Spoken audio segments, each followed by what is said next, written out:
Just waiting for somebody to start the meeting. That's you. I forgot that's my job now. So thank you. Welcome. Kevin Balmer from CML is here to talk to us about effective governance. And for those of us who are new in our roles, or if you've been here before, I'm sure it'll be valuable information. So thank you. Well, thank you. Not just effective governance, but ultimately whatever you guys want to chit-chat about. So let me introduce myself. I'm Kevin Balmer. I'm CML's Executive Director.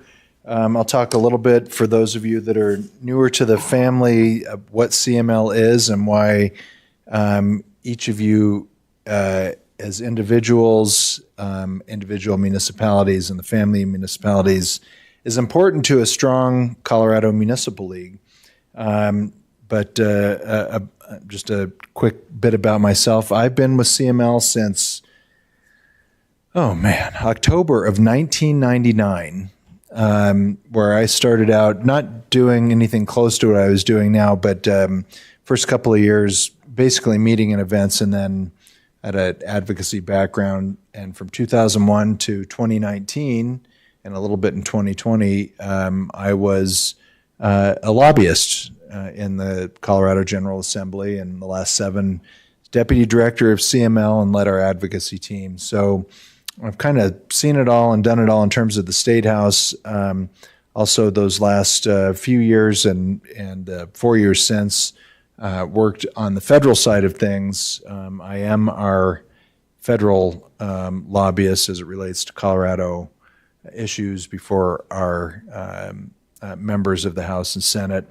And currently also, and this is something that every State League director gets to do at some point in their time, and usually more than once. I'm currently on the National League of Cities board, along with Mayor Pico from Centennial, Councilor John Fogel from Loveland. We're both in the second year of our 2-year terms, and currently serving on the executive committee of the NLC board at the pleasure of the current NLC president, the mayor of Tacoma, Washington. So that's a little bit about me. I am not a Colorado native, so I feel like I share a lot of that in common with a lot of current Coloradans. I was born and raised in Jackson Hole, Wyoming, and did all my schooling there, and then, I didn't want to be a coal miner and couldn't make it in any other industry, so I ended up in Colorado. A little bit about CML. First of all, Cherry Hills Village, along with 269 other Colorado municipalities, are members of CML.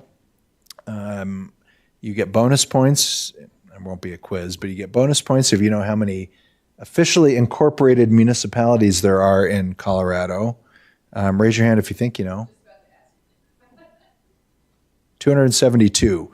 Now, let me tell you about the 2, because I said 270. Let me tell you about the 2 that aren't CML members, because this is good trivia, and also if any of you have any connections, I'd love for your help. One of them is you can't help with. It's a little former town that doesn't have anyone living in it anymore officially, hasn't had an election or adopted a budget in 10 years, and that is in northern Saguache County, a small little wide spot in a county road called Bonanza City. So no help with Bonanza because they can't have a meeting to officially join the league. The other one is out on the Eastern Plains, south of Cheyenne Wells, which is south of Burlington, and it's the town of Sheridan Lake. I have a meeting with the mayor coming up because for decades now, they've just never been a member of CML. If I can get that white whale, then I'll officially say we're at 100%. But other than that, any other incorporated municipality in the state of Colorado is a member of CML, and that makes us stronger. The league is guided by our mission, vision, and values, like any organization. The mission, our day-to-day, is advocacy, information, and training, supporting exceptional municipal governance. Advocacy is probably what people think of most. I also like to say that everything that we do around information and training is critical to helping elected officials and staff do everything you do better and know what your colleagues are doing in other municipalities and just everything that's going on in the municipal world. The vision of empowered cities and towns united for a strong Colorado is really based on the premise that, hey, look, we either hang together or we hang separate. And municipalities, I don't care if it's Denver, Dove Creek, or anywhere in between, There are common core municipal issues that we have to work together to support and defend, and that's what the League is here to do. I'll talk a little bit more about the League and our 100th birthday this year a little bit later. Just a quick peek at our board. Our executive officers are all from the Front Range right now, Greeley, Colorado Springs, Thornton, and Centennial. And then the rest of the board, the only one that's missing here, we just had a recent appointee in the small community category, the manager or administrator out in Burlington, Colorado, Jim Keeney, was recently added to the board to fill a vacancy. But the CML board is representative of Colorado municipalities in that, according to our bylaws, we have 4 population categories, small, medium, large, and largest. Setting aside largest for a second, small, medium, and large is 6 board members from each of those categories, and that represents the smallest towns to the largest municipalities. The largest category is for 250,000 population above. That's Denver, Colorado Springs, and Aurora. So 2 of those 3 are members of the board at any given time, and then we have an immediate past president. So that's a 21-member board. But those members are all elected at large, which means that folks that are running in the largest category, if they want the vote of the delegates at the annual business meeting, they have to appeal to the folks from the small municipalities that are in the room voting, and vice versa. So that truly means that we do focus on core municipal issues and municipal values. Just a little snapshot of municipalities in Colorado. We just added a home rule municipality, the town of Monument, last year. The town of Erie is currently working on a home rule charter. They may be the 106th if they get a charter before the voters and it's approved. And a slight change from a variation of this or a version of this in the past. It used to be here in the metro area, Lakeside was the smallest municipality. Somehow they doubled their population from 8 to 16, which means that the smallest municipality in the lower right corner is Carbonate, Colorado. Now, you really get bonus points if you know where that is, because you won't find a town hall and you won't find a stoplight or a street sign. Carbonate, Colorado is the original county seat of Garfield County. And if you go due north, and if you think about the geography, due north from Glenwood Springs, up high in the Flat Tops area is the original county seat of Garfield County, which is platted, has some people living there, hardy souls in the wintertime, because I think you can only get there by snowmobile. But they are the smallest member and a current member of the Colorado Municipal League. The great thing about Colorado municipalities is just the diversity of population, of backgrounds, of industry, of residents, and the strength of the league, again, is that all of our members come together around core municipal issues, which is really beneficial when we talk about advocacy. Now, effective governance. Now that you have an intro to the league, let's talk about what that means, particularly for newer folks. But hey, this is a refresher for everyone, because good governance is not something that is just for those with experience. Everyone has a role to play here. Council manager form of government, very prevalent in Colorado. Most municipalities have it in some way, shape, or form. You have here 2 basic features: an elected council to decide policy questions and a professionally trained manager to govern the municipal administration. So what does this mean? You all are responsible for the big picture on the broad canvas. And that means you agree 100% of the time on everything, what that looks like, right? Wrong. We'll talk about that in a second. But when you do find that policy direction, whatever that is, that big picture you paint, you then hand it over to your staff to say, your professional staff to say, okay, this is what we want to see long term, go for it. And that is the essence of the council manager form of government. And it seems so easy, except when it isn't. And I'll just I won't bury the lead here. When it gets difficult, it's usually up here and not over here. And there's a role for you all to play, particularly in ensuring that all of your direct reports have clear direction, even if you don't all necessarily always agree on what the best course of action is. There's a way through the wilderness. So let's talk about that. The council manager form of government. Voters elected you. That means they're the ultimate bosses, right? As a whole, they're the ones who put you in here. You can interpret what that means in terms of a mandate or your direction, whether they voted for your policies. But ultimately, the voters decide who sits up here, and that's the most important in this form of government. So you, the governing body, then directly hire your manager, your attorney, your judge, et cetera, and then, again, you entrust those professionals to hire their department heads. And the only reason I put this up here is because sometimes there's a desire I know the department head. I know that department head. I just have an idea I want to share with him or her. It's not that big a deal, right? Yeah, it is. Because the role that you sit in up here, even though you may be knowledgeable, be friendly with, friends with any of the staff, and there's nothing wrong with that, you have to be very wary of the hat you are wearing as it relates to this specific form of government and who is giving direction. So it's not a problem until it is, but just be wary of that, particularly from the role of someone that's in a staff position that reports to someone that's not you, and what you are asking of him or her, or ideas that you're sharing.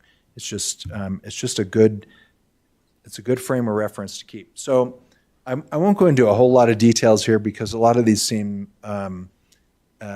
self-evident, but you have specific roles as elected officials. And if we were in a longer presentation, I'd go into a bit more detail on what each of these means. But let's just talk about the roles of elected office. Your roles, irrespective of the position that you hold. You set public policy. You're responsible for deciding among yourselves, casting votes, and determining what is the best course of action for Cherry Hills Village. You're expected to be professional. I don't think it's ever been an issue in Cherry Hills Village. It's always good to just ensure that in all of your dealings with each other, with members of the public, the press, businesses, et cetera, that you are always focusing on a very professional attitude and representing the best of Cherry Hills Village. You want to be accountable. Anything that you decide, do, say, whether it's when the cameras are on and the mics are recording, or when you're talking to someone at the grocery store, is something that you would feel comfortable saying in any situation you would want someone to share with others without any concern. Be a big picture thinker. So, like I said, you get the big canvas. What's the future? What's 20 years from now? What does that look like? What are things that you see are opportunities for growing Cherry Hills Village that you want to talk about with each other and share with each other? Sort of a no holds barred, a dream. What do I want? What do I want us to be? And you share that with each other. That's how you make good public policy. Not every idea is a good one. But when you share that big picture thinking with each other, you might be surprised at what you have in common with your colleagues and each other. You want to be a good steward, obviously, of public resources, taxpayer dollars, et cetera. Also, be a good steward of time. This is not something that you're all doing because you're not county commissioners. This is not your full-time job. And be respectful of your time and others, but also, obviously, the resources of both Cherry Hills Village and everyone who contributes to it. Be an advocate. This is a great town, great city rather. You all live in a wonderful place, and you have so many amenities and all that. You want to share those with others. Whether they're aware of all the services that the city provides or not. Be an advocate, connect citizens and others with the services and the amenities of Cherry Hills Village and promote. Be a community builder. This is really the most challenging when you have folks who disagree with you, who have a different vision maybe from what you do, and being a community builder means talking through those differences and finding points of agreement. I'll cover that a little bit more in a minute, but promoting what is the bigger vision for Cherry Hills Village, and for the elected body that you all serve on. Be a decision maker. Well, this is the one I like the most. There's no maybe votes. You don't get to vote maybe up there. You need to take in information that's provided to you, ask questions, and inform yourselves, ask questions of each other. And at the end of the day, you have to be able to say yes or no, in the rare cases of which you'll be advised other. You may have to abstain in appropriate circumstances. But for the most part, you're voting, yes, I like that. No, I think we need to do something different. And you need to be able to back that up and be confident in your decision, even if it's not always a popular one. You all came here with convictions of your own. I'll talk about that in a second as well. Provide oversight. Again, you have direct reports. You need to work together to ensure that you don't have a division of the direction that you are giving to your direct reports. That is something that is really important, and especially when you have to reconcile maybe some divisions or differences of opinion within yourself. You need to find a way to come to an agreement that, yes, when it comes to evaluations and policies and moving forward, we'll all be able to get behind what we're asking our staff to do for us. And the last one seems like you shouldn't have to say it, but got to say it. Be ethical. If you're doing anything, at any point in time you say, I wonder if this is benefiting me in a way that maybe it shouldn't, just ask the question. Ask your city attorney. Just ask. Don't find yourself in a situation where you were wondering about it and didn't ask. You have a wonderful opportunity to get ahead of that before it even becomes an issue. And if you're thinking about always being and exhibiting the highest level of ethics, then it's never going to be an issue. So those are 10 roles of elected office. Bottom line, the public expects and deserves the best of you. It's hard. I mean, again, you didn't sign up for this because of the awesome pay, or all of the times that people come up and say, hey, thanks for being a city council member or the mayor, because, I mean, that's just awesome. I have so much respect for you. People don't do that. Even if they think it, they don't do it. But you still have to carry yourself at the highest standard. You have to be honest. You have to think about putting the community first. You have to exhibit and show in this space that you are committed to an open process, one that allows everyone to have their moment to say what they need to say and give them the respect and allow others to express what they think, always being respectful of, not filibustering. Respect people that come in here and share their opinions with you during the public comment period when they see you out and about. You want to be professionals. We talked about carrying yourself at the highest level, your personal character, exhibiting that in which you would want people to see and talk to others about and say, hey, the mayor or council member, man, they really listen to me. They really care what I had to say. Didn't like how they voted, but they at least gave me the opportunity to say my piece. That matters. And again, lawful and ethical conduct, I mean, you can't get anywhere in this business without it. So let's talk about your role in the big picture. All of you got elected, maybe on a particular platform or some ideas, some things that were most important to you. And each one of you now is the ultimate insider. You control the levers of government, or at least that's what everyone thinks. But you have to really understand your role as a body and an individual as a body, because not any one of you individually can say, we're going to do this now, because that's not how this works. That's really important. This is my CIRSA moment, or whoever your liability insurer is. I think it's CIRSA, yes. My CIRSA moment, if Tammy Tenoy or Sam Light were here, they could do a whole presentation on this, but misunderstanding your role can create significant liability for your city, and in the worst possible circumstance for yourself. So just remember that you are part of a team, and that means working together as a team. You collaborate, you build consensus, and I can't emphasize it enough. Civility, civility, civility. It's something that the league is going to work on emphasizing. I think I don't think you've ever had any issues here, but certainly there are some examples out there where we see breakdowns, certainly at the state and federal level, but more and more so at the municipal level around our country. And I mean, there's just not enough people on this body to have the kind of breakdowns that we see in larger bodies. It's always, even if you passionately disagree and think someone is completely off their rocker on an idea or a set of ideas, just be civil, hear them out, because you will want them to do the same for you. Appropriate conduct, individual conduct now. Forget about the roles and responsibilities of being an elected official. Just what does it mean to conduct yourselves as a member of the body? First of all, your conduct impacts your effectiveness.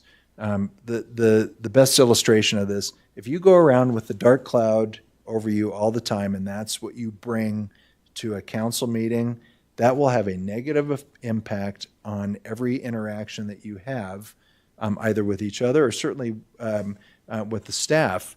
That doesn't mean that everyone's going to have a sunny disposition all the time. I can attest to that. We're all human, right?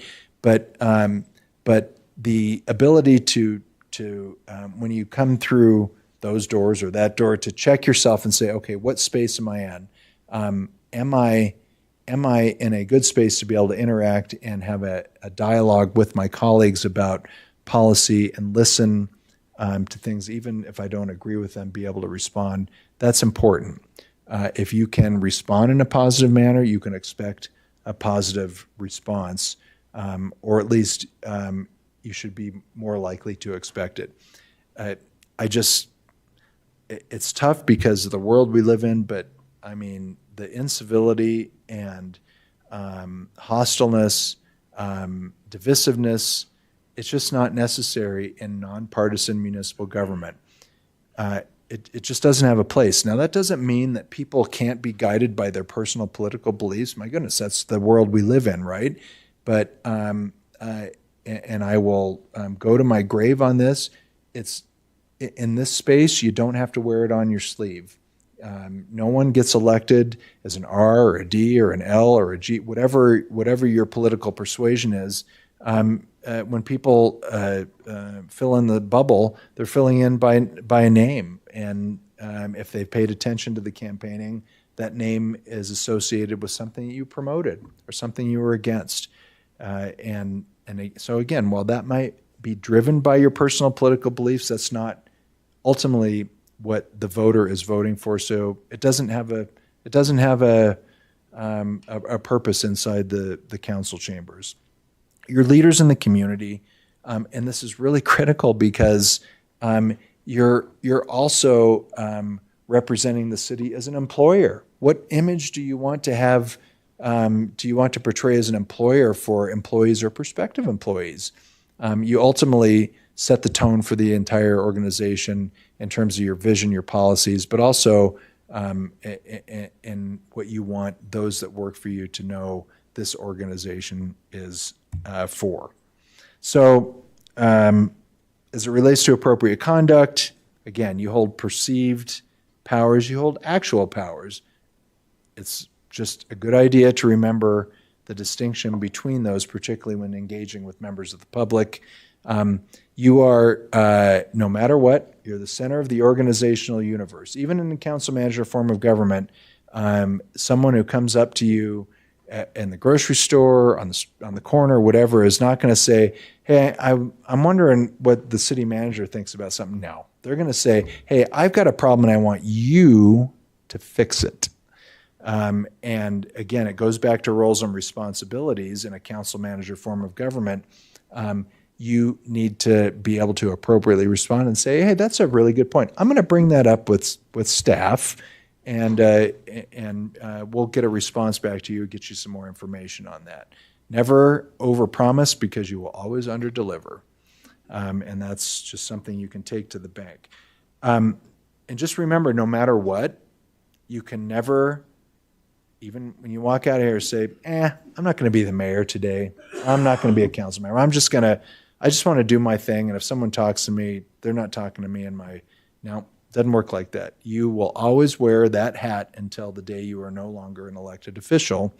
And even when you want to be alone and private and not talk to anyone about that, that's how they see you. And just know that whatever you say, whatever you do, it will always be perceived as you are an elected official representing Cherry Hills Village. So here's the ultimate challenge. And some councils and town boards have a bigger challenge with this than others. It may change over time depending on the totality of who is the elected body. But let me just cut to the chase. I mentioned before, all of you got elected with maybe some things you wanted to see done, high priority issues, things for change and improvement, all probably laudable goals, but I'll just dispense with the bowl. You will never be able to reconcile everything that you all want and get to yes. It just doesn't work like that in any group, because people will have different viewpoints of what's the most important thing. And so not all of you will ever be able to get the most important thing. That doesn't mean that every once in a while there's not a big issue that comes before you and you're like, hey, we agree on this needs to be dealt with. But in terms of your overall policy agendas, none of you is going to get everything that you want. So just accept that and then figure out how you move forward from there. What does that mean?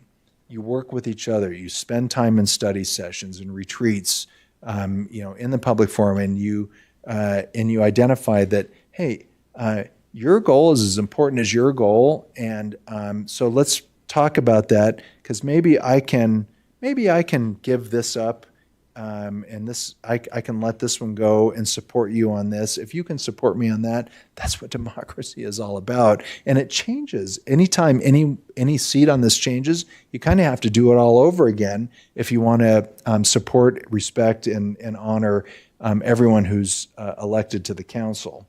So, but it all starts with just understanding that and accepting I'm not going to get everything I want. So, what are my top issues? What are the things that I really want to fight for? Maybe this is a personal conversation. What are the things that I can, maybe put in a lower priority, and then let's see where everyone else is at, and be honest and authentic with each other in that process, because it ultimately benefits the organization, the city, and the people that live here.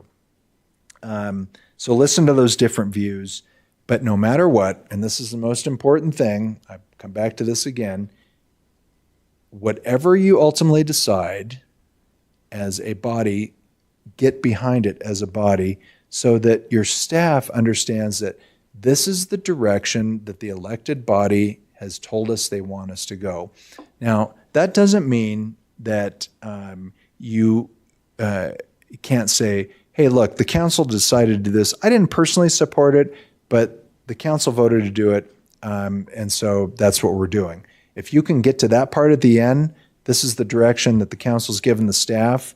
Even though I didn't personally like it and I have my reasons, go forth, staff. You have the backing of the council. That's really important. You don't want council, or you don't want staff thinking, geez, I mean, it was a split right down the middle, +1.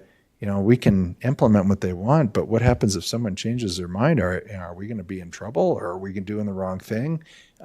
It's important to get behind it. I have a great example. My longtime friend, former CML president, And in his last term, the mayor of Arvada, Mark Williams, they had a trash hauling issue, where they went to a single hauler trash, single hauler in Arvada. It was very controversial. It was a 4-3 vote. The mayor was on the short end of that vote. And immediately afterwards, he didn't support it, didn't like it at all. But immediately afterwards, there were people talking about recall elections. And Mark said, no. I don't care who voted for what. That's not what we're doing here. The council voted to implement this policy. And from that point on, it might as well have been a 7-0 vote, which it wasn't, because they told the staff, hey, the council voted to do this, implement it. And they did it. That's what leadership is about. And it's not just a mayor, it can be any one of you, whether you're on the winning end or the short end. So that singular set of goals, priorities, and directions is critical. Okay, in closing, just always remember the roles when they are changing, both yours and others, and particularly as people come and go on the council, but also staff, and just ensure you're aware of where everyone's at. It's not static. Nothing is ever static. Make sure you stay in your lane. Your elected officials be elected officials. You're not city managers, city attorneys, public works directors, whatever. So don't try to be that. You have professional staff, professionally trained staff. I mean, that's the best thing about the council manager form of government. That doesn't mean you don't have important ideas to share, and you should, but make sure you stay in your lane. Whether it's a council that everyone gets along all the time, or there's people that maybe are at each other's throats a little bit more. You're a team, and I'm not going to do there is no I in team, but I mean you should act like a team. Try to find those common things and work together. Enjoy each other's company. Celebrate the things you have in common, and the things that you don't have in common, maybe seem a little less important. And then be really cautious. I didn't go too much down the road on this, but I mentioned you're going to have a lot of people coming up to you all the time saying, hey, I got an issue, I want you to fix it. Just be very cautious about citizen pressures. You have a great forum in here for people to, through the public comment period, express things that they're happy about, if that happens, or they're not happy about, more common, and they want you to fix, very common. And it's important to accept those and acknowledge, thank people for those contributions, and then let things happen from there. I've been to a couple of towns where the public comment period is actually devolved into a dialogue or a debate, which is the worst thing to happen. Accept public comment and move on, but acknowledge and thank people for providing it, and be deliberative when contemplating what people share with you. They may or may not represent the majority of interests of the city. And then obviously check your personal motives. Do what's best for the city. Think long term, what's in the future. Not short term for your own personal interest or short term interest. Okay, that's my governance. Quick hitter on governance. Let me talk real quick, because you've given me time to do it, about coming back to the league and how important all of you are individually and each municipality. This is a big deal. The league turns 100 this year. In April 1923, 15 municipalities were represented. 11 ultimately founded the league. But in April 1923, at Mackey Auditorium, which was 1 year old, on the campus of CU at the time, brand spanking new, 15 municipalities were represented at what became the first annual CML conference, at the end of which 11 signed on to form the Colorado Municipal League. So we're pretty happy about that. There's a lot of leagues turning 100. The National League of Cities turns 100 next year. And we're going to be in the neighborhood this year for our annual conference out at Gaylord Rockies, June 25th through 28th. Registration's open now.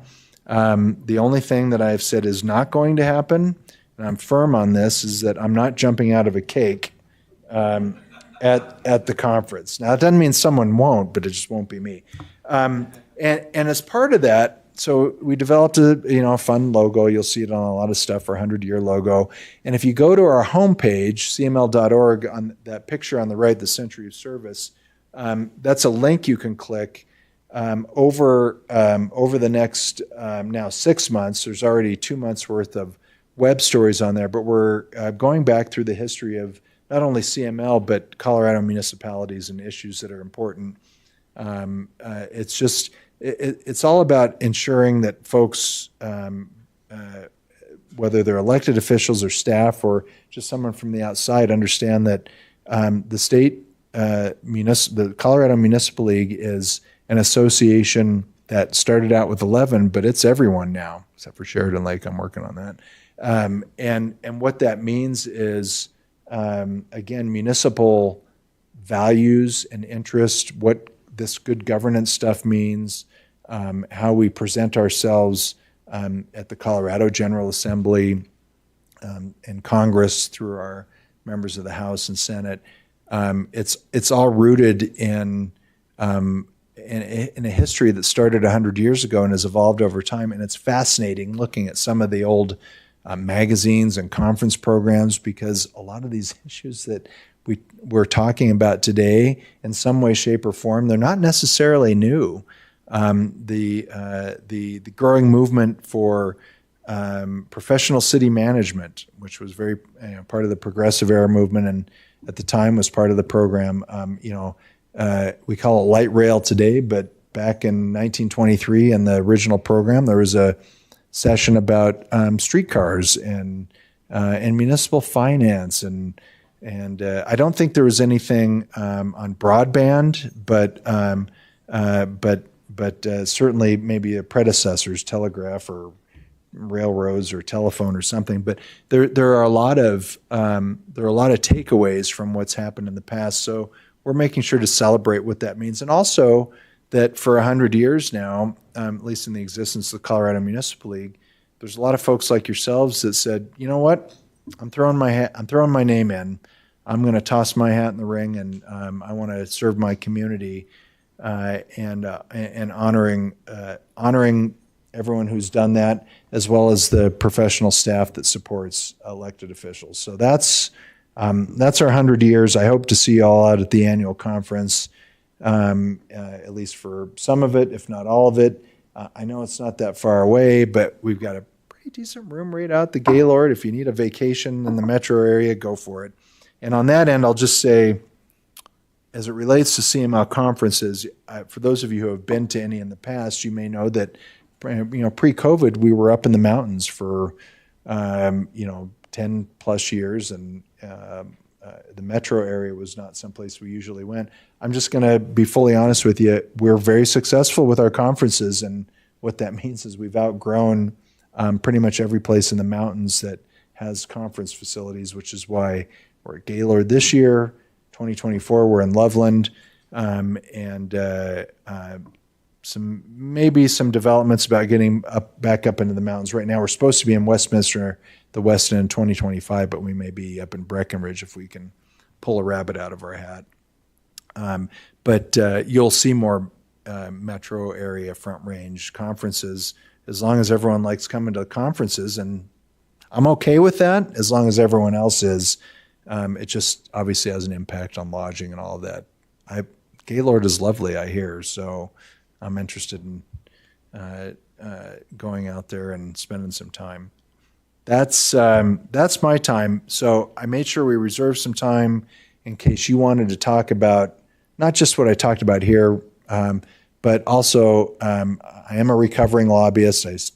I am still registered, but I stay out of the lobbyist hair. I pay attention, obviously, to what's going on in the State House. If there's issues or questions you have about anything, current events, I'm happy to answer that as well.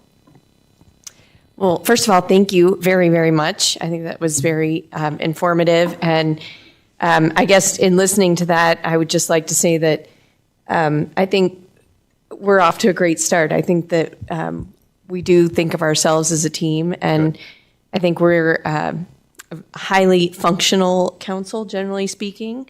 And so it seems like we're on the right track.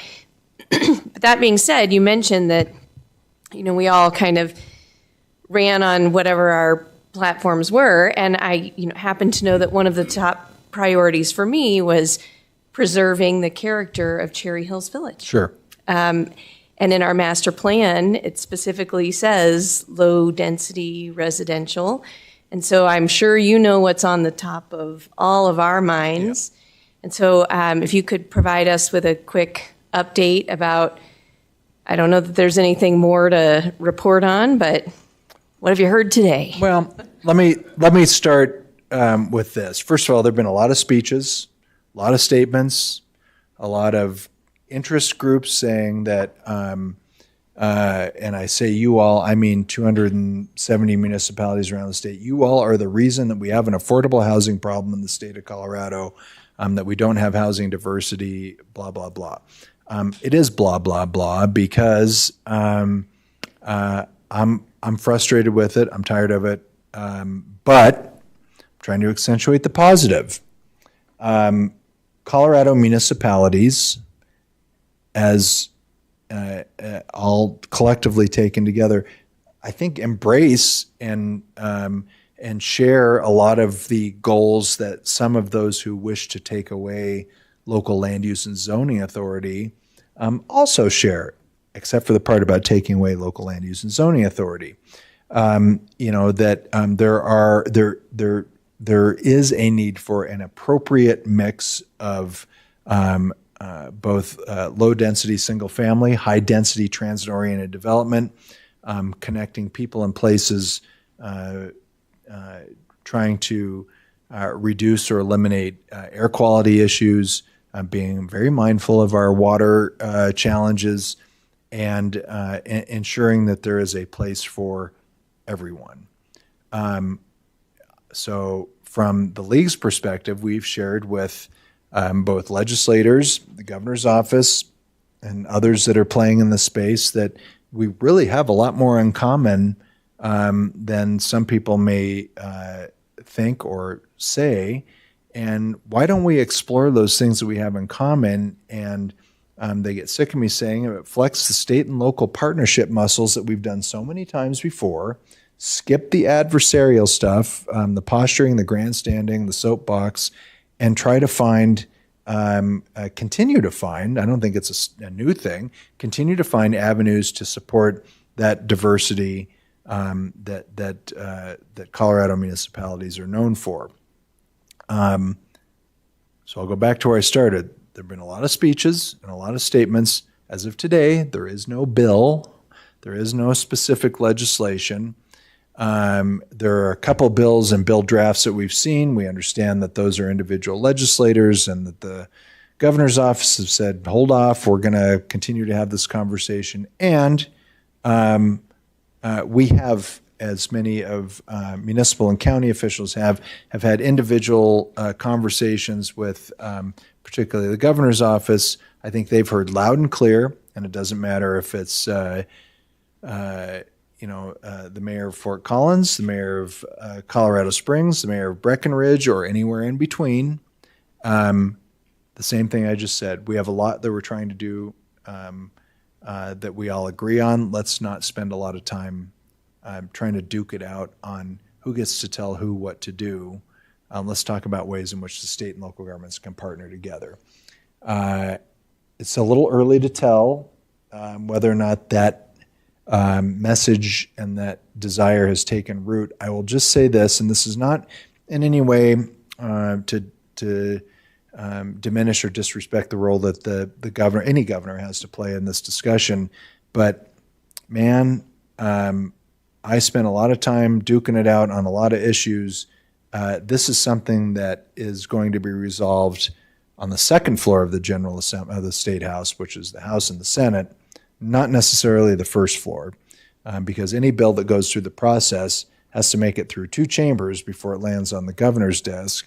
So I'm willing to spend my time there with a whole lot of senators and representatives that have to go back and spend time in their municipality and or county and talk about and talk about the things that everyone's doing. It doesn't matter if it's here in the Front Range or in the mountain communities on the plains.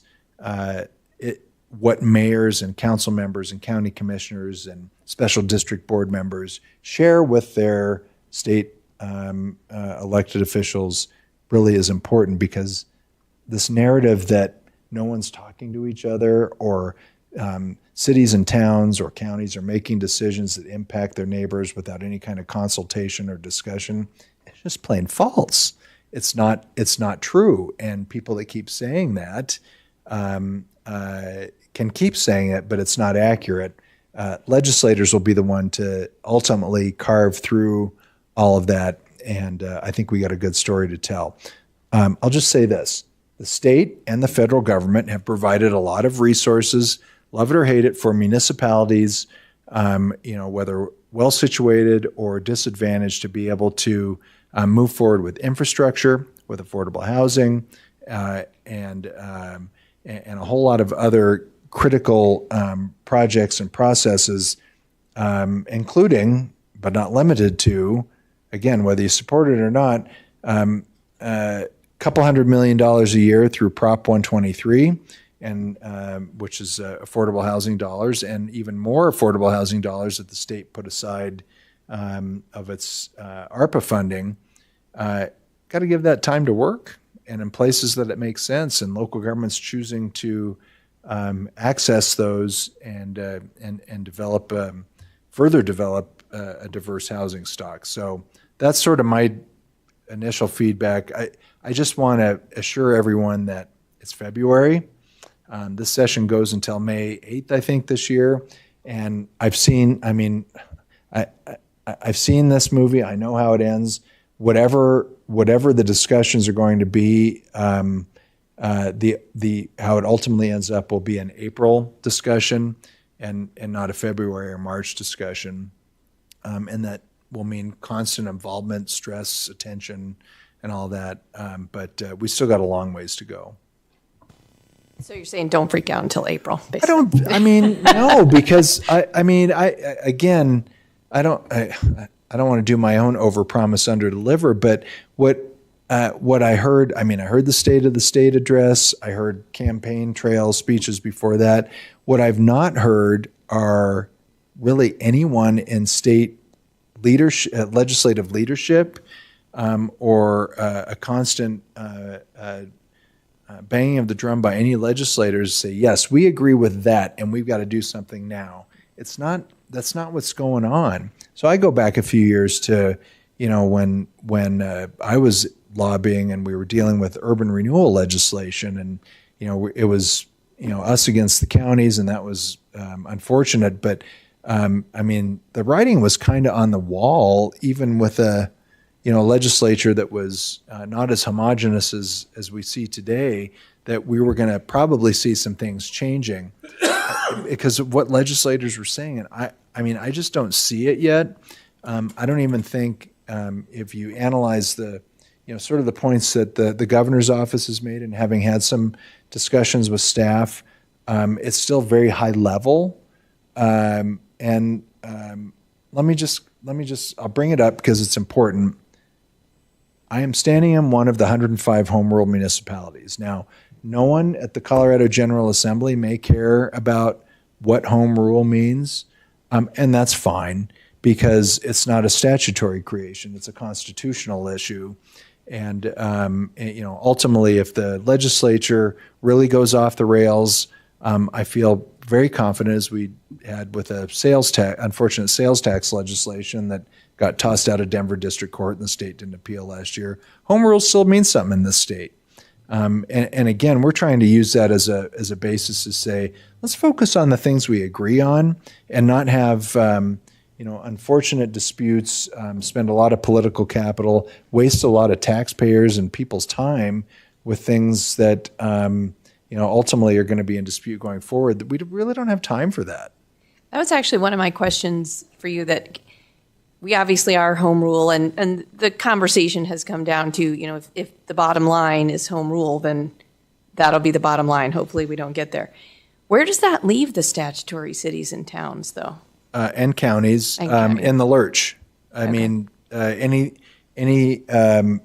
local government entity that relies on Colorado revised statutes to provide its governance, in which the state has the ability to change, is fine.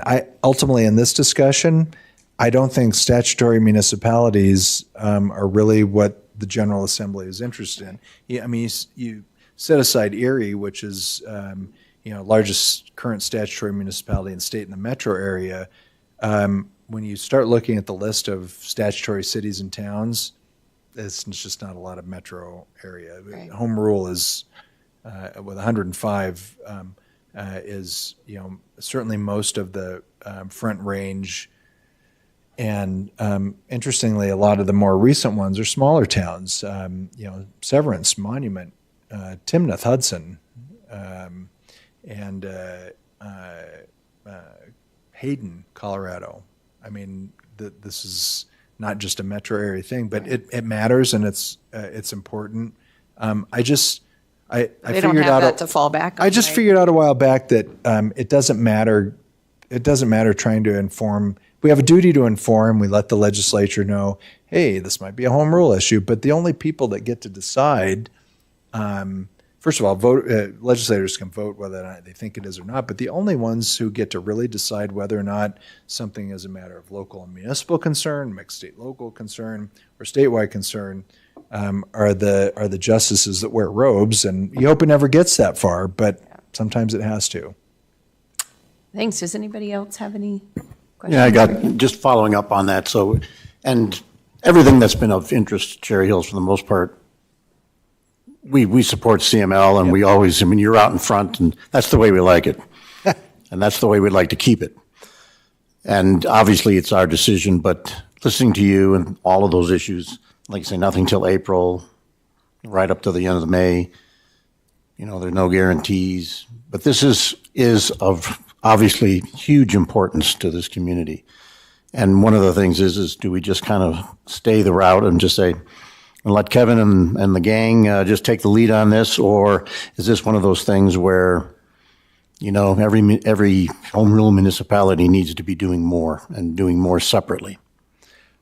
I can't speak for any individual elected official, but if I were in your shoes, I think I would feel comforted that there is an organization that wakes up and goes to sleep every night thinking about what's in the best interest of every member municipality for a lot of reasons. One, because it's the right thing to do. One, because I know who my bosses are. The Colorado Municipal League is supported by member dues, so it's not like we can just go, do things that are contrary to municipal interest or take a pass on something or whatever, because that means I wake up the next morning and I don't have a full membership anymore.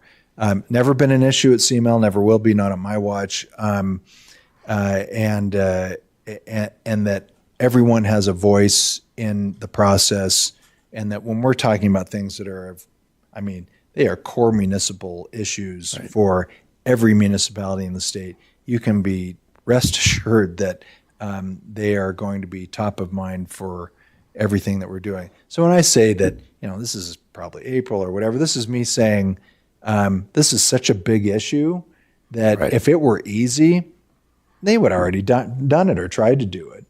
Very few bills of or legislative issues of the magnitude of which you hear some of the policy proposals being made are ever going to happen in a single session, and if they do, it's certainly not going to be at the beginning.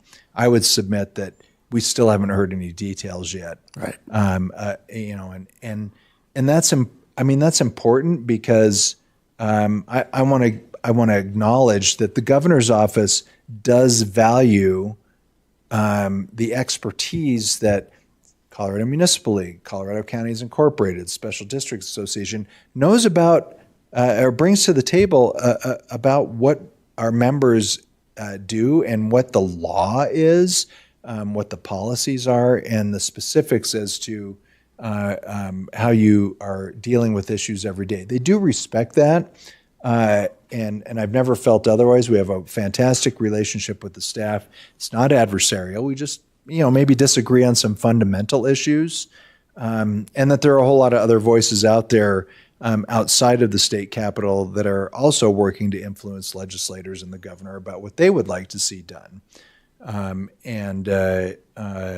More on that to come, because there are some interesting alliances that I don't ultimately think will hold up in this discussion of housing. Well, I'll get specific. You know what? We're friends here. There are a whole lot of developer interests that are saying, hey, if you just let us build whatever we want, wherever we want, set aside those pesky zoning regulations and local land use ordinances, we can flood the market with housing, and just that saturation of units will bring down the cost of housing overall, without any requirement that anything built anywhere ever be set aside as affordable or go through that process. That's problematic for me in that I don't think any of the folks that are proposing that have ever spent any time before a city council, definitely not at a planning commission meeting, or worked with any municipality or county on the overall master plan. Set aside the fact that you can't just dump a bunch of units, whatever the density is, without talking about the impacts on water, on wastewater infrastructure, on fire and police, on social services with the counties. I mean, this is why councils of government, why Metro Mayor's caucuses, why Dr. Cog exists, is because, unlike some of the narrative that has been portrayed out there, local governments actually do talk to each other about what it means to not just grow internally within the confines of a municipality, but what that means regionally, and how we work on those things together. So there is some passion behind this, because there are only a handful of things that cut to the core of what it means to be a municipality, and defining the character of a municipality, determining how to grow, where to grow, with people that elect you to make those decisions, and then expect you to collaborate with your colleagues from other municipalities and in the county. That's what local government is all about. If we can't all get behind that, then and defend it down at the State House, and I think we can, then we're all in the wrong business. Good, thank you. That's the answer I think we wanted to hear, so that's great. Well, I think, thanks for your presentation. And Earl, I think you bring up an interesting point, one that I might ask you. Don't you think there are some of our home rule municipalities that are not necessarily aligned with each other? For instance, do you think Denver's going to want this state zoning to be allowed, and therefore, boost up the density in the city of Denver? Well, somebody like Cherry Hills may not want it, therefore making your job hard to represent all of your constituents? I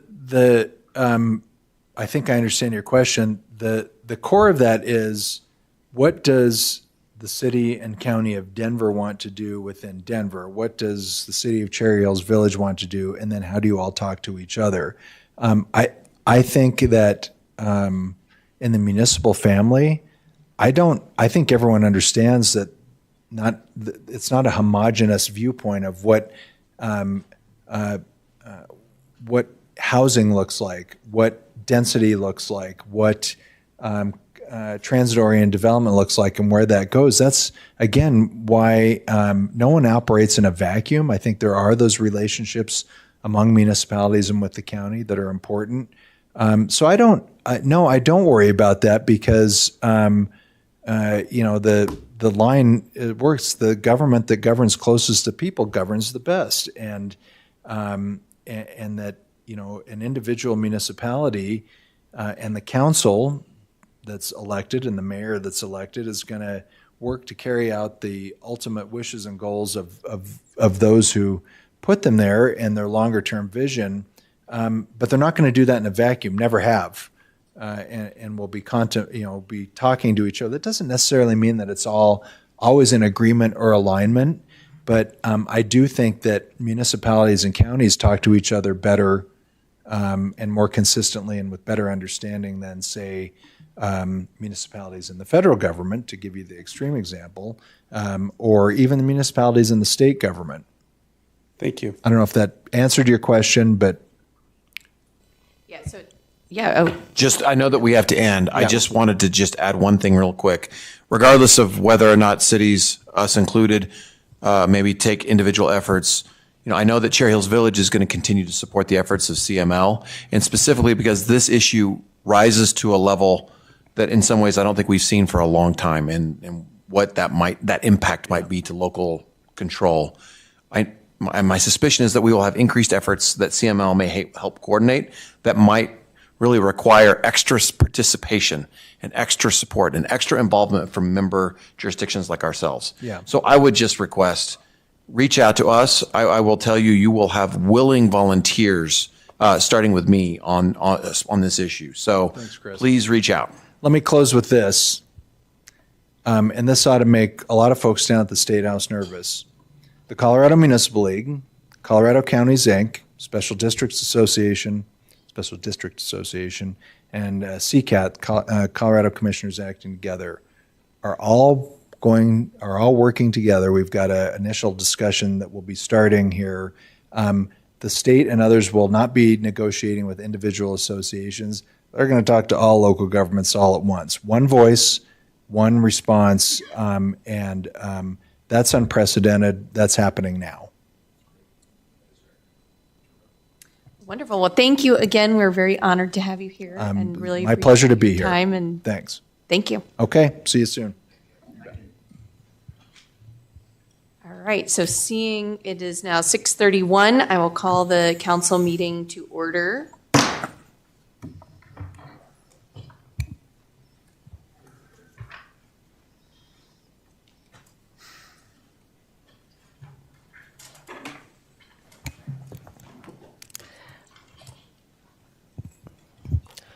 Councilor Eber? Here. Councilor Holm? Here. Councilor Wheel? Happy to be here. Councilor Sheldon? Here. Councilor Brehm? Here. Councilor McGuire? Stand for the Pledge of Allegiance. Flag of the United States of America, and to the republic for which it stands, one nation, under God, indivisible, with liberty and justice for all.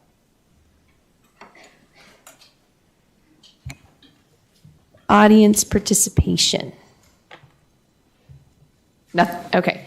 There's no one signed up, but we don't stand on ceremony. Would anyone like to speak? And reports from boards and commissions. Don't see anyone here. Moving on to the consent agenda. Would anyone like to remove consent agenda items? Yes, I'd like to remove consent agenda item 6D. And anything else? Is that good? Okay. Second. Randy? Okay. I move to approve the consent agenda items 6A, B, and C. Mayor, I'd like to add a few words on that. Or do you want to remove an item? Do we want to remove it, or can we talk about it after it's been motioned? Is there any discussion then? after the We motion? would need a second first, but then we generally don't discuss if you want to discuss it, we should probably take it off. Let's remove consent agenda items B and C. Okay, Randy, would you mind withdrawing your motion, Okay, please? I'll withdraw that motion. Okay, and then I guess that just leaves A. Move to approve consent agenda item A. That was pulled let's off. remove- Yeah, Earl. that's all right. Okay, so we have a motion to approve consent agenda item 6A. Is there a second? Second. Okay. All in favor? Aye. Any opposed? Okay, we'll just go in order. So Al, you wanted to discuss items B and C, I assume, together. Yes, let me just make a couple comments on those. I do want to thank all the applicants. We did have 8 applicants interviewed for 5 positions. And I speak on behalf of Councilman Eber and myself. We had a very qualified group, very tough selections. The ones that we did select, we selected unanimously.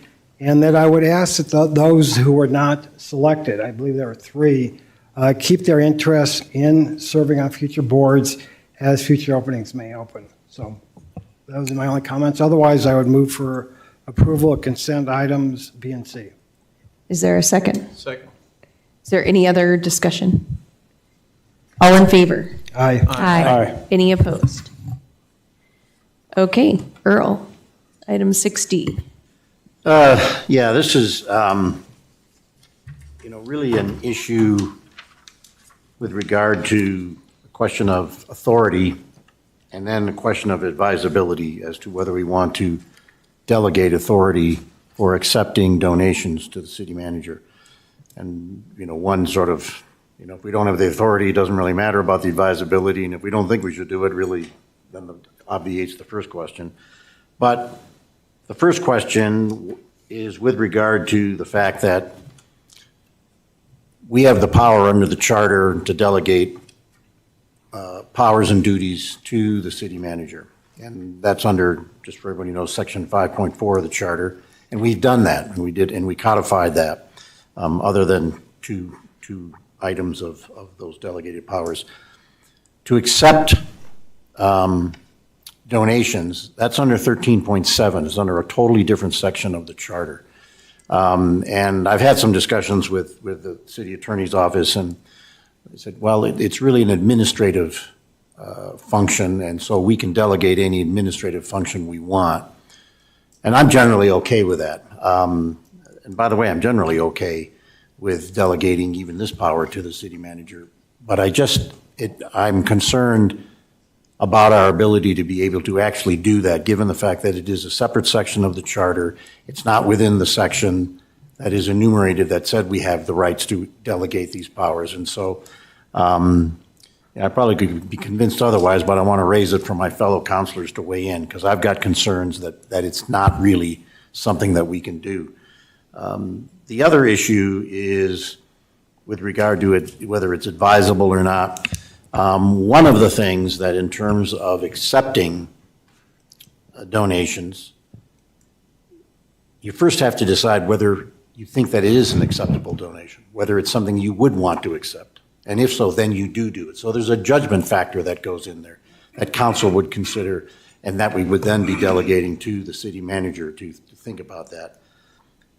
And the other piece of it is that I don't ever want to see donations to the city not being recognized here amongst council. And in other words, I've always liked the aspect that when we do get a donation, that there's an opportunity for the donor to be recognized, unless of course it's anonymous.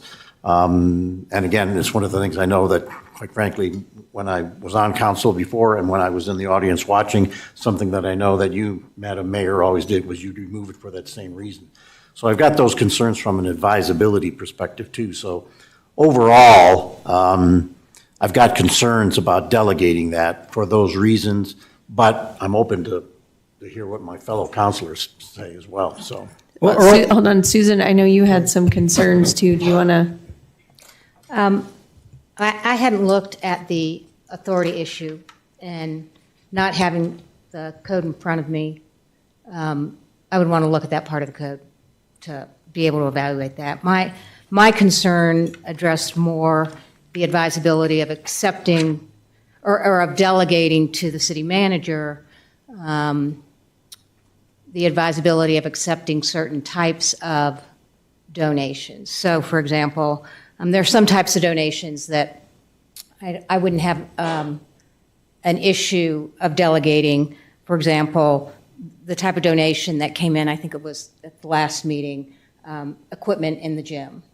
But I would feel uncomfortable having the city manager, giving the city manager a delegation of authority, for example, if it were software or equipment relating to surveillance or some type of weaponry. I don't know that they would even donate that type of thing. Or if it were some type of donation that were going to benefit an individual member of the police department, perhaps someone who had been maybe wounded in the line of duty or who had been hospitalized for something, and it may be that it's perfectly appropriate, but that would seem to me to be something that would be more appropriate for council to evaluate, as opposed to having the city manager approve that. So my concern more was that we develop, if we're going to do that, and I'm not saying it's inappropriate, to have a delegation, but there be some kind of parameters around what type of decisions we have delegated before we do a delegation. I think earlier you raised several good points. A question I've got, number one, legally, under 13.7, can we delegate it? I don't know if we have an answer to that yet. The second thing is, where I'd be concerned, and I think Susan raised the point, if there's donations that are attached with conditions.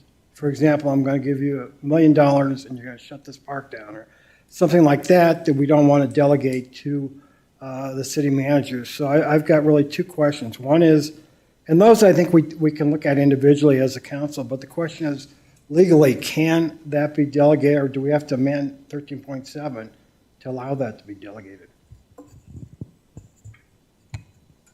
Rob? Question came up, on a practical measure, how many gifts are we talking about in a calendar year that this is really an issue? Past is not obviously the future, but at the same time, if this happens, I don't know, a dozen times a year, taking a few minutes each meeting to take a look at it by council doesn't seem outrageous to me. Whereas I don't even think there's been that many. Right. Yeah, there might be in the future, but. On the other hand, I kind of look at this and say, this is one type, to Susan's comment, I'm not really sure that we have a framework on what types of things get delegated versus what doesn't get delegated. And, I'm kind of one of these people that would like to maintain a lot of kind of our rules here that, they're already burdened to the point that I don't want them to wonder whether or not this is something they should be looking at. And whereas I think it falls squarely within our area of saying, this one works, this one isn't a good gift. So just from a practice standpoint, I don't know that we need to delegate anything at this immediate point. Thanks. From my perspective, it's pretty infrequent, and it does I think the recognition of people who go out of the way and make a donation to the city it's an event worthy of recognition. And over the time I've been on council, we haven't had anything that I would say was, controversial, particularly in terms of the gifts. But I do like the idea of the visibility and the recognition. I think I may not have gotten the memo, so I'm not exactly sure what the driver is. Maybe I'm missing a point here in terms of delegating the responsibility. A little bit of me saying, well, it didn't seem broken, so I don't know what we want to accomplish.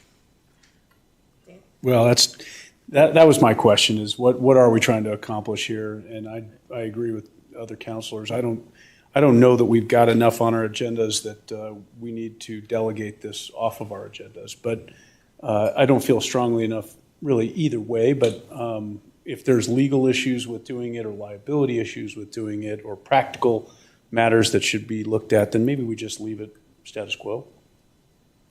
I think that the vision is that at some point in the future, the number of donations from the Police Foundation specifically might increase. But I think it seems appropriate that if that becomes a problem at some point in the future, then we can address it there. Right. So I think I have an alternative motion to make if you're ready for that now at this point. But one of the things that I should say too, it should go without saying, but it's important when things go without saying to say them. Not delegating it to the city manager has no reflection at all on the city manager and the esteem we hold him in. This is purely with regard to the issues that I raised. So wipe that brow. Having said that, I move to, 1, amend Resolution 9, Series 2023 to accept a donation of exercise equipment from Cherry Hills Village Police Foundation and to remove the delegation of authority for the city manager to accept Police Foundation donations.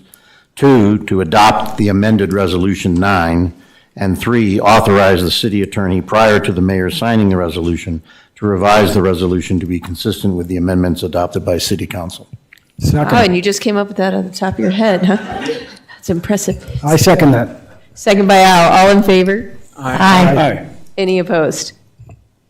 Okay, hearing none, that passes. Moving on to new business, modification of premises liquor license application from Cherry Hills Country Club.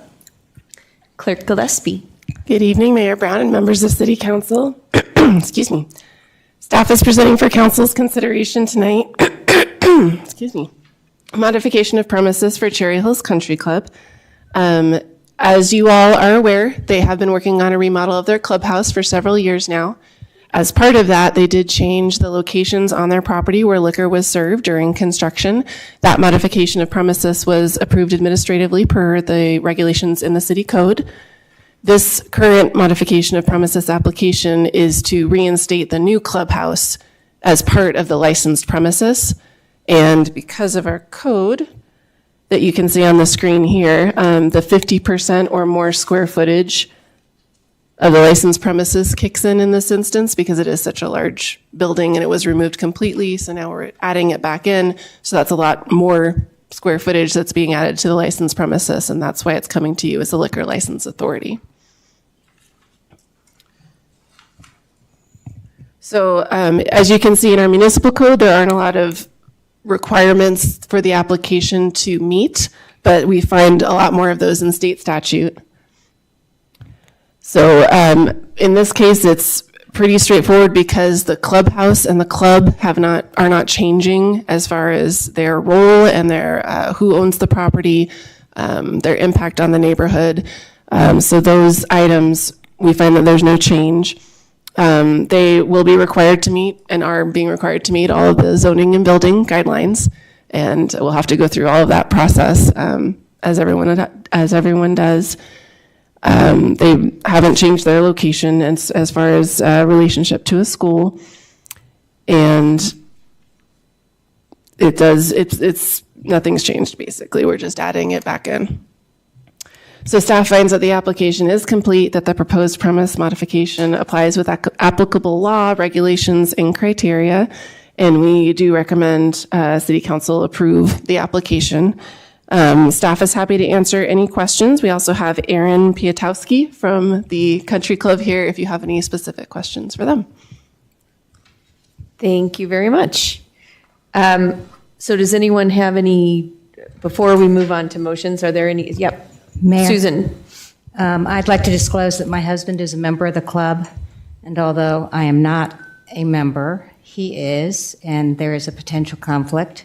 However, I believe I am able to make an unbiased decision in this matter. Thank you for that. Does anyone have any concerns about that? No? Rob, do you have? I had a question just in terms of, it was a little bit unclear, I just want to make sure in my mind. This is to add the clubhouse back to being a licensed premises. What happens with the previously licensed areas that are talked about at the Poolside Cafe and the Halfway House? Do those no longer have licenses at that point? Or could you still have liquor? Those are staying. So the change is to add the clubhouse with the new construction back in with its new floor plan. And also the patio, I believe, pool gazebo was removed. And just following up on that, I mean, because I had that same question, so I just want to camp on. So in other words, it used to be the clubhouse and those outside areas. Then the license was changed to just leave those outside areas, and now they're putting it all back together again. So the entire property is a licensed premises, and then where they actually serve and store liquor that's what's changed over the construction. So they did do the clubhouse, and I believe I'd have to go back to look at the modification from 2001, and maybe if you'd mind. Come to the podium and state your name and address for the record, please. Aaron Piakowski, Castle Rock. The full address or the address of the business? Sorry, 4125 East University, or South University, I apologize. Thank you. From my understanding, and I am new to the club, I've been here about a year, but the modification is to the building itself. There was a full tear down of it, and a lot of the locations on the actual floor plans have changed. I've given a pretty detailed actual building floor plan to show all the places in which we are storing and serving spirits. With the U.S. Amateur coming up that we are going to have, we did do a pretty detailed look of places that we would be serving or potentially serving spirits throughout the clubhouse. Yeah, and I appreciate that, and again, I trust that that's all. It's almost more of an education thing. I'm just trying, because it wasn't clear to me. Let's just say clubhouse, outside areas. We'll just talk about that. Yeah. It used to be clubhouse and outside areas. Then it was amended before the tear down to eliminate clubhouse and just the outside areas. And now we're putting the clubhouse back together again with the in outside areas. That is correct. Okay, that's all. So the outside areas were part of the original? Right. Yes. Okay. Okay, I move to. Or is there any other discussion? Any or- other discussion? Well, I think my question can come up as part of a motion. Okay. But I have a question about, well, I'll just say it. I have a question about ripeness. If there is a requirement that they follow all of the building codes and everything like that, and then you get your liquor license, is this ripe at this point until we know that they have followed all of the other codes that are prerequisites to getting a liquor license? So I can jump in here. So we do have a lovely device that will allow us to basically act as a trigger that allows this kind of action to be ripe now, which is the certificate of occupancy. Right. So that document will ensure that they will not be able to do anything, not just the liquor side. They will not be able to occupy and conduct business without the certificate of occupancy, and we will do all of our inspections. Building inspections, engineering inspections, planning inspections, all will have to be done and signed off on before they get their CO. Once the CO is in place, it in essence is a legal right then for them to enact their legal liquor license, should you pass it tonight. So in other words, the liquor license will not be issued until the CO is issued. So No. It'll be usable. It'll be issued. But it will be issued. There you go. Well, but That goes to Rob's. I'm not sure that we have the authority to issue a liquor license until they have a CO. I guess that's, if you say you're issuing a license today, effective the date of issuance of a CO, that's one thing. I'm not sure that we have the authority to issue liquor licenses until we know all those things. And so not I even guess my hearing- ripeness question, Yeah.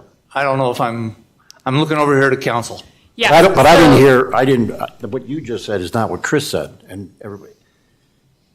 The liquor license being issued when the CO is issued is not the same thing as issuing the liquor license now, but don't worry, it won't be operative until the CO goes in place. Those are two different things. And I Which believe one? the latter is what is the That's situation. our- We would issue And it so now, That protects our interest. but there's nowhere to actually Well, sell I it understand that, until but then they that get goes to Issuance is Rob's now. ripeness question. Yeah, and there's places in the liquor code where it even provides that we just need the building plans for it. So the liquor code is definitely anticipating this and saying it's kind of a separate issue. So I don't see any issue with issuing a liquor license and then they have to also comply with the CO requirements. I kind of see them as two different things. They have to have both to eventually do it, but you don't lose your jurisdiction over it just because it's not built. They just won't be able to use the liquor license until they get the CO. So I do believe you have jurisdiction. That's my long-winded answer of it. Right, but said another way, though, is that we do have the right to issue a liquor license before a certificate of occupancy. That is not a requirement. You can issue a liquor license even when the applicant or the issuee, if you will, can't use it. Correct. Okay. Is that then considered to be a condition of the issuance of the license? Or are we not making any conditions tonight? Because again, I hate to issue a license, and Chris is shaking his head, and I get it, and I don't mean to be making this cloudy. It just seems awkward to me to issue a license that you can't use immediately. Seems to me like when we've talked about having conditions on it, something else, that decision is contingent upon something else happening. So And it seems we're saying, we'll issue this and approve of it tonight, conditioned upon, and it will become effective on a certain date future, conditioned upon the fact that you pass all the other things. Now, council, I guess, is telling me that I don't need that condition. Well, let me rephrase it a different way, Rob. Think of it like a driver's license. You can get your driver's license, but if you don't have a car, you can't drive. And you can get a driver's license without having a car. But I can't get a driver's license until I'm 16. Right, but that's not, all of those requirements have been met. Correct. So That's what I'm saying, is that those requirements have been met. So we can Okay. issue a liquor license and, they could even choose not to do it right away. And I think the practical, Approving the application. We're only approving the application. I think from a practical standpoint, my understanding is that the construction is nearing completion and that a TCO, temporary certificate of occupancy, is going to be sought after pretty quickly here in the next 30 days, maybe, something like that. I would point out that we don't have a council meeting in 2 weeks. Right. Our next one is the beginning of March. I'd hate to be holding up the country club from being able to serve when they open their doors. They're waiting on their liquor license from this body. Well, I think it's clear, we're putting a condition on there. We say, subject to final approval of all building permits by the Community Development Department. Well, So my only final- comment is that's what I was asking. Which is Well, the CO. final approval could, with a temporary CO, maybe obviated with with saying final approval. So we may not want to say final approval. Let me jump in and just real quickly say that I didn't mean to cloud this like I apparently have done. Council has given us an opinion, city manager has given us an opinion that we are okay to issue a final order. That was my question, really, is can we issue this now? I think, whatever I think, I've gotten the answer from council, and it sounds to me like we may not need a condition at this point, even if I think it may make some sense. I think the Madam Mayor's analogy is spot on. And all you're Chris. hearing tonight is the applicant 16 years old. That's all you're hearing tonight. You don't And need he's to taking hear. a driver's ed class. And and that's he's right. done And 50 hours you of don't driving. put a condition on the driver's license that says this license is not valid until you own a car. It says, here's your driver's license. That's all you're doing tonight, is the applicant 16 years old. Not, yeah.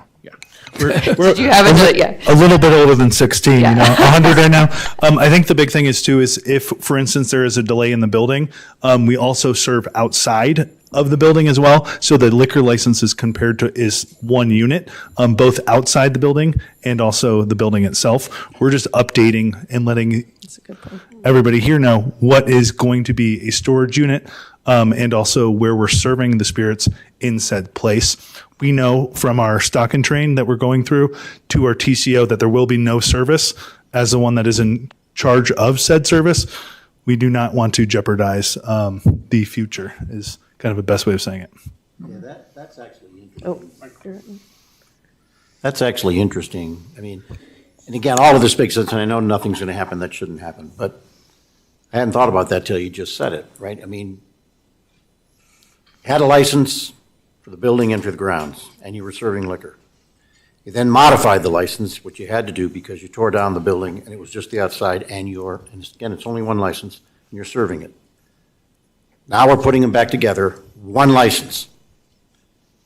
So that license is going to be operative. Okay, so really, it's got nothing to do with the certificate of occupancy because the license is going to be operative. Well, the license for the outside No greater or lesser areas. extent than it is today, though. No, I understand, Yeah. but there probably, So that's you're borrowing somebody's car, right? yeah. You but- can drive a can't go parent's in the car, building. but until you get your own car, right? Once you get your own car, you can drive your own car. And again, and I'm probably like, I mean, it's the stuff that drives everybody crazy. It's like Earl's going into the weeds. So let me give you the hypothetical.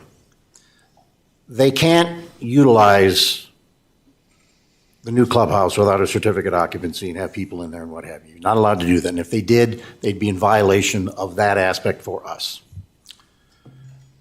Yes. But let's say they went in there, they had people in there, and they served them liquor in there. I posit that they'd be violating the certificate of occupancy, but they would not be in violation of the liquor control regulations.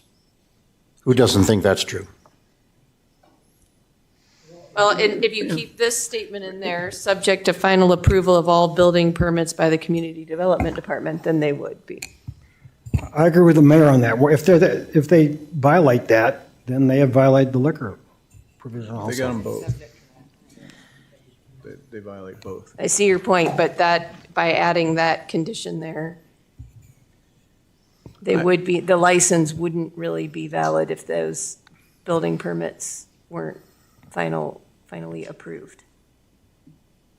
So now it also, So it is a contingent, I mean, again, this is just making sure we all know what we're doing. It is a contingent approval of the application. Subject to final approval. Right. So it is contingent, it's not, Okay, it isn't an approval. you ready? It's a contingent approval. I don't know, are we good, or, yeah? Yeah. No, I think with the proposed language contains what it is I think that we're all trying to get to anyway. That's good. Okay. Go for it, Okay. Randy.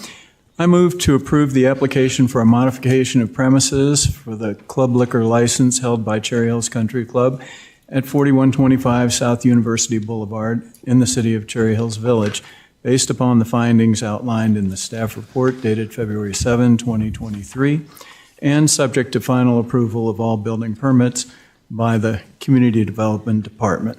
Second. Moved and seconded, is this sorry, you wrote it down for me and I don't even have that. just a voice vote. It's voice vote? Voice Okay. All in favor? Aye. Any opposed? All right, hearing none, congratulations. Thank you. And very excited to see the new clubhouse when it opens. Yeah. Okay, moving on, I forget, do we have to suspend our city council meeting, or we just call to order the other You meeting? recess the city Okay, council meeting. so we will recess the city council meeting at 7:02 PM and call to order the meeting of the Cherry Hills Village Charlou Park Third Filing General Improvement District Board. Roll call of members, please. Board Member Eber? Here. Board Member Holen? Here. Board Member Wheel? Happy to be here. Chair Brown? Here? Board Member Sheldon? Here. Board Member Blum? Yep. Board Member McGuire? Here. Consent. Okay. Yeah, okay. Yep. I move to approve the consent agenda. Second. The consent agenda has been moved and seconded. All in favor? Aye. Any opposed? That passes unanimously.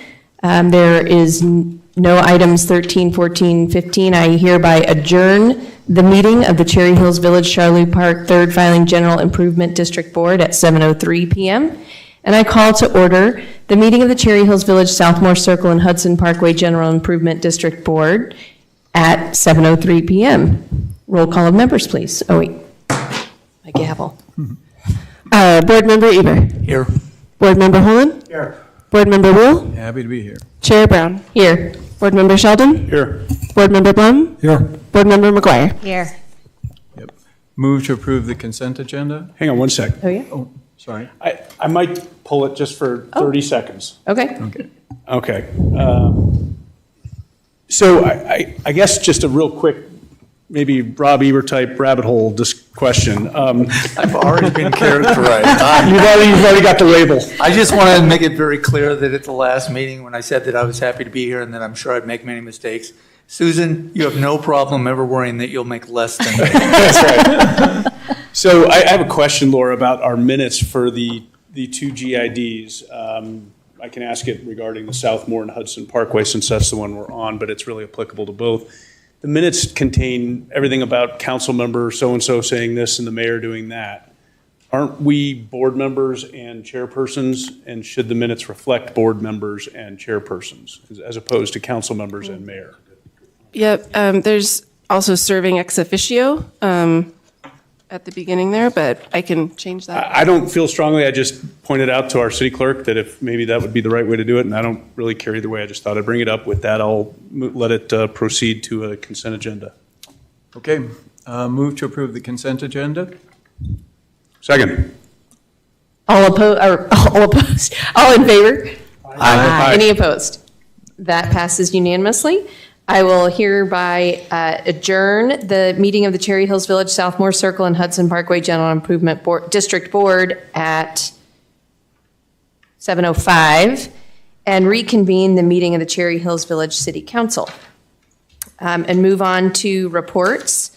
I just have two quick items.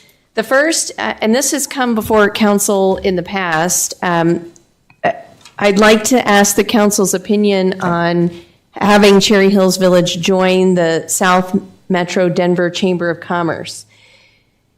On the surface, that's not obviously relevant to us. We don't have a lot of businesses. All the other cities in the South Metro area are members. And the reason that I feel it is perhaps appropriate now is that in light of our conversation with Kevin Baumer, the place that some of these affordable housing proposals are finding support is with business groups who are in favor of affordable workforce housing. And on the surface, obviously, who's opposed to that, right? Everybody's in favor of that. So they're actually getting, proponents of these measures are getting a lot of traction, particularly with the Denver Metro Chamber of Commerce. And I think it's important that local governments have that voice in our local chamber to make sure they understand how the stances they might take on this legislation, because they do actively participate, how the stances they might take on any various legislation might impact our local community. So I would like to propose that we consider joining. The cost is $1,200 to join at a level, it's not the base level, but one level up that gets us access to their legislative and policy groups. And so I would just kind of throw that out there. I believe we have enough money in our budget to support that. We don't necessarily have to vote on it because it's not on the agenda. I'm just kind of looking from direction from people whether you think that is worthwhile or not. No objection. Yeah, I think given the issues pending in the legislature and the cost, and the potential other benefit, it makes sense to give it a try at $1,200. We're not going to go too far wrong, and then we can reevaluate it a year down the road. Okay, thanks for that. Well, it looks like there's consensus around that, so staff, if you would, we can follow up. And just once we are members, everyone on council is welcome to attend and participate in those events, and as staff as well. And you can make a formal motion. Oh, we can, okay. A second and vote, like a vote right Well, then now. I would entertain a motion. Well, hold it. I thought we were going to consider it. I mean, in other words, you actually want to do it right now? I mean, I thought that's what we were going to do. Oh, you want to put it on the agenda and then? Yeah, because, I think we probably should do that, but, because otherwise I'd sit back and say, hey, I'm all in favor of that. I've always felt like Cherry Hills needs to be supportive of it. We're a member of the broad community. And even though we don't have, and so that's a good thing at the end of the day. But I'd turn around, not knowing anything about the South Metro Chamber of Commerce that much, I'd sit back and say, okay, tell me the downside of that. I mean, I'm always going to go 360 around something, so I'm going to say, hey, I know the pros, I want to do that. Tell me this side of it, anything that could be a problem for us, because I'd want to consider it before I gave my vote. And if we're prepared to do that now, fantastic. Well, I think, yeah, I mean, I think the downside is that we feel like we didn't get any value out of $1,200.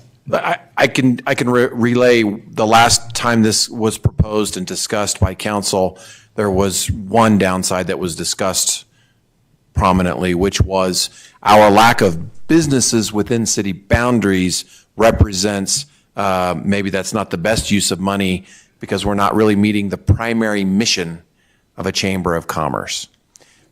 So that would be the downside. And I mean, because we do have businesses. I mean, we actually have businesses and we need to be supportive of them.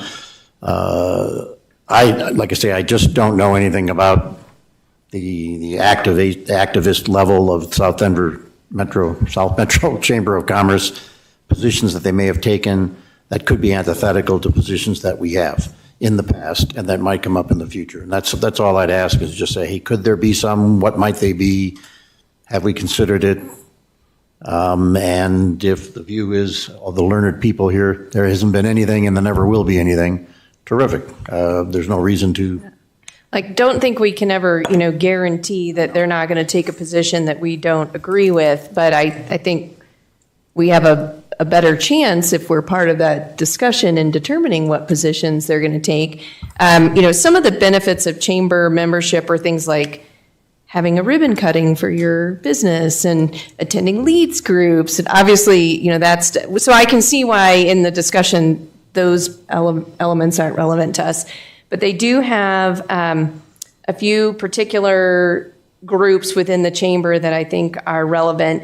One is the Business Leaders for Responsible Government, and they provide education on business-related policy issues and provides advocacy opportunities for members to interact with the electorate.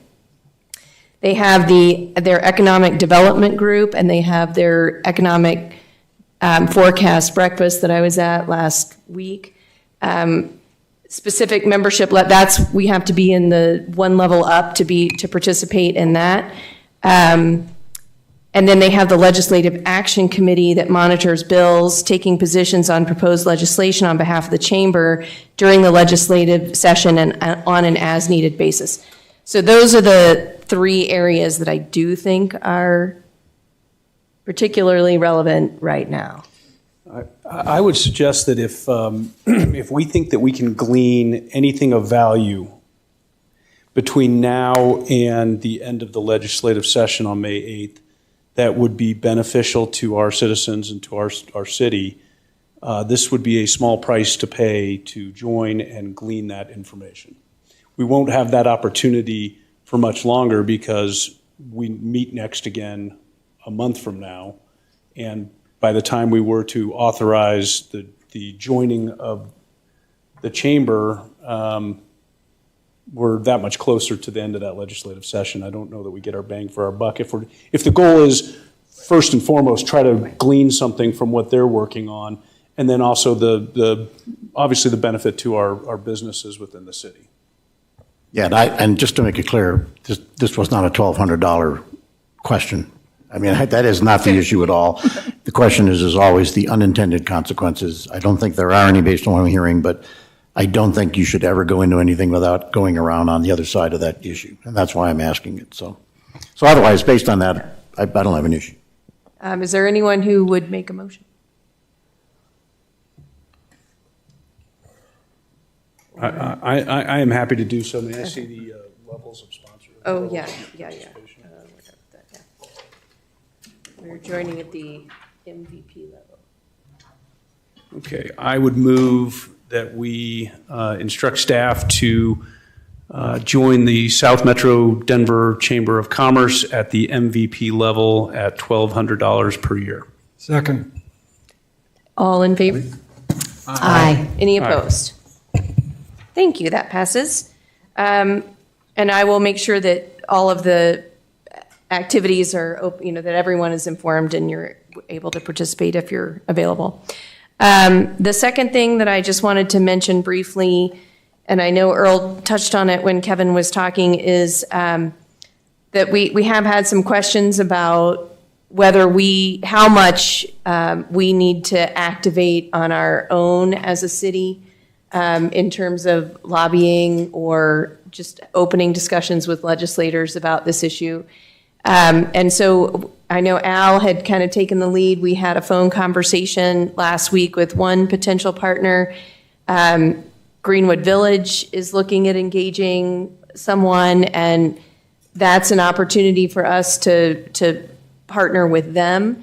I don't necessarily have a specific recommendation at this time, but I guess I'm looking for input from all of you as to whether if you'd like to see us try to find someone to engage with on our own, or whether we just want to be part of the CML broader picture. Yeah. Can I go first? You can. It's actually on my report to talk about as well. I think that we need to be proactive. I think we need to seek whatever help is out there and available to us, within reason, certainly. But it worries me a little bit, and I started talking to Kevin about that here tonight, that what's good for some of their constituents may not be good for others. And I don't know that I want to sit tight and wait till the middle or end of April to find out that the bill that's actually going to get through is not good for this city.